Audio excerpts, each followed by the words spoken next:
சோழ மன்னன் கரிகாலனால் கட்டப்பட்ட கல்லணையை பற்றி முழுமையான தகவல்கள் இன்று காணலாம் வாங்க. தமிழர்களின் கட்டிடக்கலை மற்றும் நீர் மேலாண்மை திறனுக்கு ஒரு மாபெரும் அடையாளமாகும். திருச்சிராப்பள்ளிக்கு மிக அருகில் காவிரி ஆறு, கொள்ளிடம் மற்றும் காவிரி என இரண்டாக பிரியும் இடத்தில் அமைந்துள்ள இந்த இடத்தை பாருங்கள். உலகின் பழமையான மற்றும் இன்றும் பயன்பாட்டில் உள்ள ஒரே அணை இதுவே ஆகும்.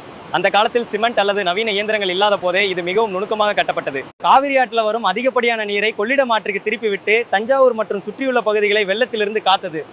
தஞ்சை டெல்டா மாவட்டங்களை தமிழகத்தின் நெற்களஞ்சியமாக்கிய பெருமை இந்த கல்லணையையே சாரும். மணல் அடித்தளத்தின் மேல் எப்படி இவ்வளோ வலிமையான அணை கட்டப்பட்டது என்பதை நீண்ட காலம் ஆய்வு செய்தார் சர் ஆதார் கார்டன். இன்று ஆங்கிலேய பொறியாளர் இதன் தொழில்நுட்பத்தை பின்பற்றித்தான் அவர் கோதாவரி ஆற்றின் குறுக்கே தவளீஸ்வரம் அணையை கட்டினார்.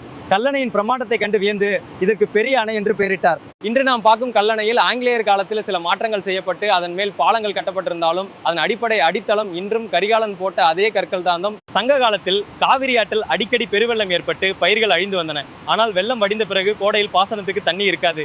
இந்த பிரச்சனையை தீர்க்க காவிரியின் குறுக்கே ஒரு பெரும் தடுப்பணையை உருவாக்க கரிகாலன் திட்டமிட்டார். சுமார் 20,000 தொழிலாளர்களை கொண்டு இது கட்டி முடிக்கப்பட்டதாக வரலாற்று குறிப்பிட்டார். நீரோட்டத்தின் விசை மணலை தோண்டி எடுத்து விடாமல் இருக்க பெரிய பாறைகளை சங்கிலியால் பிணைத்து அடுக்கி வைத்தனர். மணல் கீழே இறங்க இறங்க அதன் மேல் கற்களை ஏற்றி அணைக்கு நிலைத்தன்மையை வழங்கினர். கல்லணை அருகில் கரிகால சோழரின் வெங்கல சிலை வந்து சோழர்களின் பெருமையை விளக்கும் பூங்கா ஒன்று அமைக்கப்பட்டிருக்கிறது.